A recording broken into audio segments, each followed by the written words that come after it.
ஒரு காட்டு காகம் ஒன்னு வாழ்ந்து வந்தது. ஒரு நாள் இந்த காகம் பயணம் செய்தது. அதுக்கு மிக உற்சாகமாய் இருந்தது. அதனால ஒரு இடத்துல நின்று தண்ணிய தேடியது. ஆனால் ஒன்றுமே கிடைக்கவில்லை. அதனால ரொம்ப பலவீனமா ஆயிடுச்சு.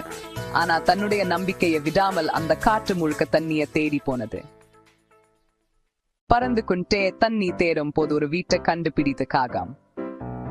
அந்த வீட்டுக்குள்ள தண்ணீர் இருக்கும்னு நினைச்ச காகம் அந்த வீட்டில மேல சூறையில் உட்கார்ந்தது. அந்த வீட்டுக்குள்ள ஒரு பானையை பார்த்தது. உடனே அந்த பானை கிட்ட பறந்து போய் பானைக்குள் பார்த்தது. ஆனால் பானைக்குள் ரொம்ப கொஞ்சம் தண்ணி தான் இருந்தது. தண்ணிய பார்த்ததும் காகம் ரொம்ப சந்தோஷப்பட்டது.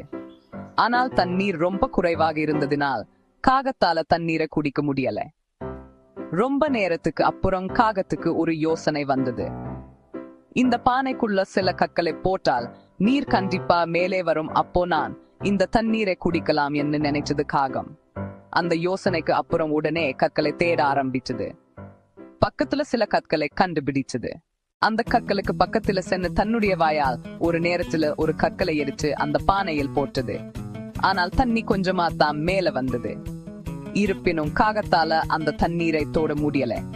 தன்னுடைய நம்பிக்கை விடாம ஒவ்வொரு கற்களை எரிச்சு பானையை நிரப்ப ஆரம்பிச்சது.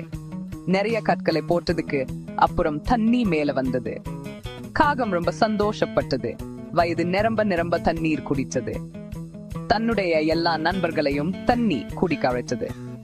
நிறைய பறவைகள் வந்து தண்ணீர் குடிச்சு விட்டு காகத்துக்கு நன்றி சொல்லிட்டு பறந்து போனது.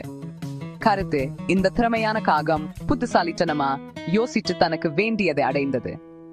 அதேபோல் நீங்களும் ஞானமா செயல்பட வேண்டும்.